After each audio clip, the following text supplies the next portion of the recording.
થરાદની મુલાકાતે મુખ્યમંત્રી છે, સંબોધન કરી રહ્યા છે, સીધા ત્યાં જઈએ.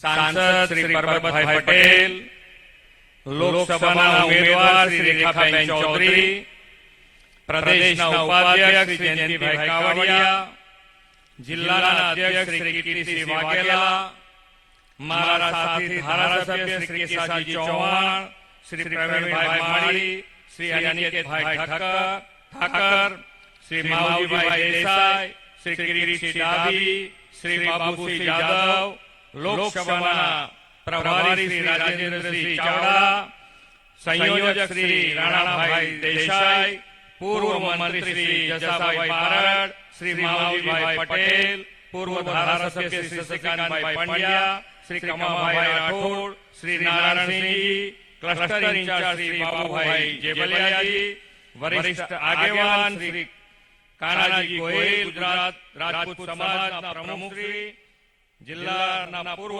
प्रमुख श्री गुमानसिंह चौहान, डिसाई एपीएमसी चेयरमेन श्री गोवाभाई रबारी, वाव स्टेट राजवी श्री गजेंद्रसिंह चौहान, नाडोद समाज प्रमुख श्री नारायणभाई सागर, मंचस्थ सौ क्षत्रिय समाज आगेवानश्रीओ, संगठनना पदाधिकारी, चूंटायेला जनप्रतिनिधि, सहकारी आगेवानश्रीओ, उपस्थित कार्यकर्ता भाईओ बहनों, शुभेच्छक मित्रों, प्रेस मीडिया मित्रों, સૌને મારા નમસ્કાર. આજે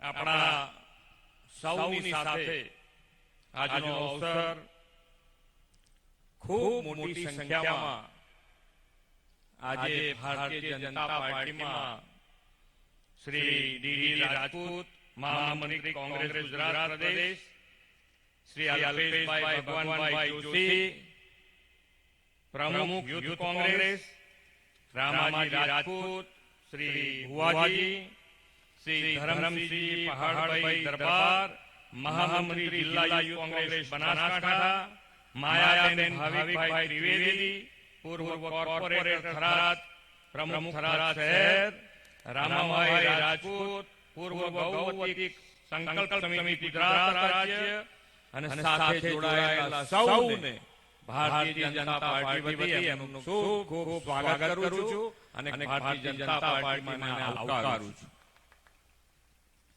માનનીય નરેન્દ્રભાઈ,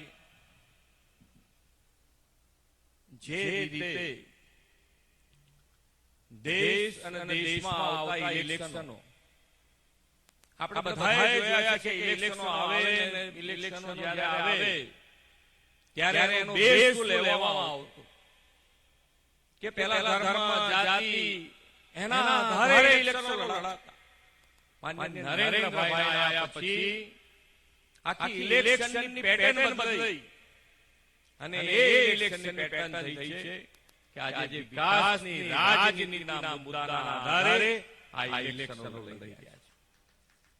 કેટલાય વખત આપણે ઇલેક્શનો લોકસભાના જોયા છે. આપણે લોકસભાના ઇલેક્શન વખતે ચર્ચા કરતા હોઈએ છીએ કે આપણા અર્થતંત્રનું શું થશે, આપણા અર્થતંત્ર માટે આપણે ચિંતિત હતા, હર હંમેશ ચિંતામાં હતા કે આપણા અર્થતંત્રનું થશે શું. માનનીય નરેન્દ્રભાઈના બેઠા પછી 10 વર્ષના આ ઇલેક્શન આવ્યું છે ત્યારે લોકસભાના ઇલેક્શન વખતે આપણી ચર્ચા થઈ રહી છે તો કે માનનીય નરેન્દ્રભાઈ 11મા સ્થાનેથી આપણું અર્થતંત્ર 5મા સ્થાને લાયા અને ક્યારે હવે શું ચર્ચા ચાલે છે કે હવે આપણું અર્થતંત્ર 3જા સ્થાન ઉપર ક્યારે આવે એની ચર્ચા લોકસભામાં થઈ છે. 3જા સ્થાન પર આવે એના માટે અને 3જા સ્થાન પર આવવા માટેની તૈયારી પણ કરી લીધી.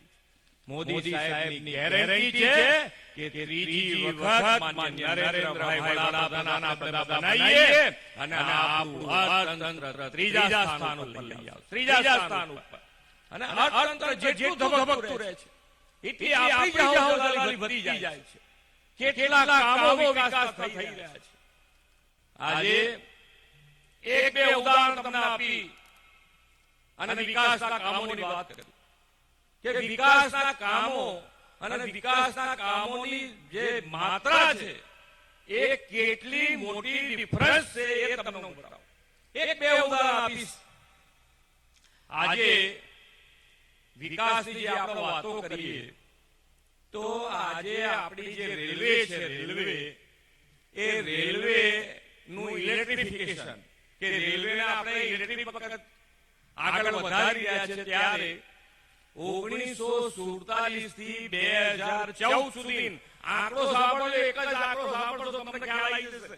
1947 થી 2014 સુધી જે ઇલેક્ટ્રિફિકેશન થયું છે, રેલવેનું વીજળીકરણ થયું છે, એ વીજળીકરણ 21,801 કિલોમીટરનું ક્યાંથી ક્યાં સુધી? 1947 થી 2014 સુધી. અને 2014 થી 2023 સુધીમાં 38,650 કિલોમીટર. કેટલો મોટો ડિફરન્સ! આ વિકાસની જે ગતિ છે એ તમને બતાડું છું. તમે કોઈ પણ ક્ષેત્રમાં કામ જુઓ, આરોગ્ય ક્ષેત્રે જુઓ, તમે સેવા કરવી છે તો સુશાસન આપવું જ પડે. સુશાસન અને સેવા બંને સાથે જોડાયેલી વસ્તુ છે. સુશાસન કેવી રીતે આપી શકે?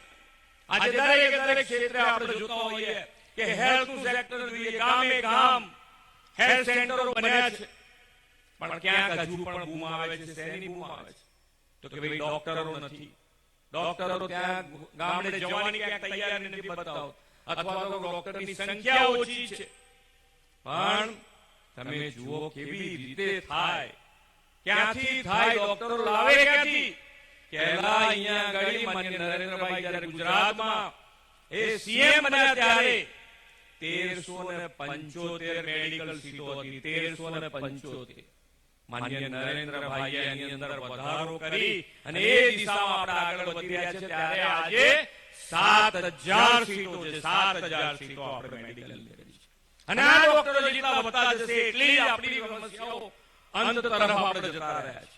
2 કે 3 વર્ષમાં પૂરી કોઈ જગ્યાએ ડોક્ટરની તકલીફ ના હોય એ રીતનું આયોજન આજે અહીંયાની વાત નહીં, આપણા દેશમાં પણ એ પરિસ્થિતિ છે. આજે 51,348 બેઠકો હતી, એ આ 10 જ વર્ષમાં વધારીને 1,01,443 બેઠકો માન્ય નરેન્દ્રભાઈએ કરી છે. એવી જ રીતે દરેક ક્ષેત્રે માન્ય નરેન્દ્રભાઈએ જે વિકાસની ગતિ પકડી છે, એ વિકાસ કેવી રીતે આગળ વધી શકે અને આ વિકાસ કરવા માટેનું આયોજન કેવી રીતે આગળ વધાય છે. એક ઉદાહરણ તમને કે ભાઈ આજે આવક તો જોઈએ કે ભાઈ આપણે વિકાસ કરવો છે તો વિકાસ માટે પૈસાનું આયોજન. અને પૈસાનું આયોજન કેવી રીતે? તો આજે એક ટેક્સ આપણે કરી દીધો, જીએસટી, એક જ ટેક્સ, અને વન ટેક્સ વન નેશન ના આધારે આ માર્ચ મહિનામાં આપણી જીએસટી ની આવક ભારત દેશની કેટલી ખબર છે?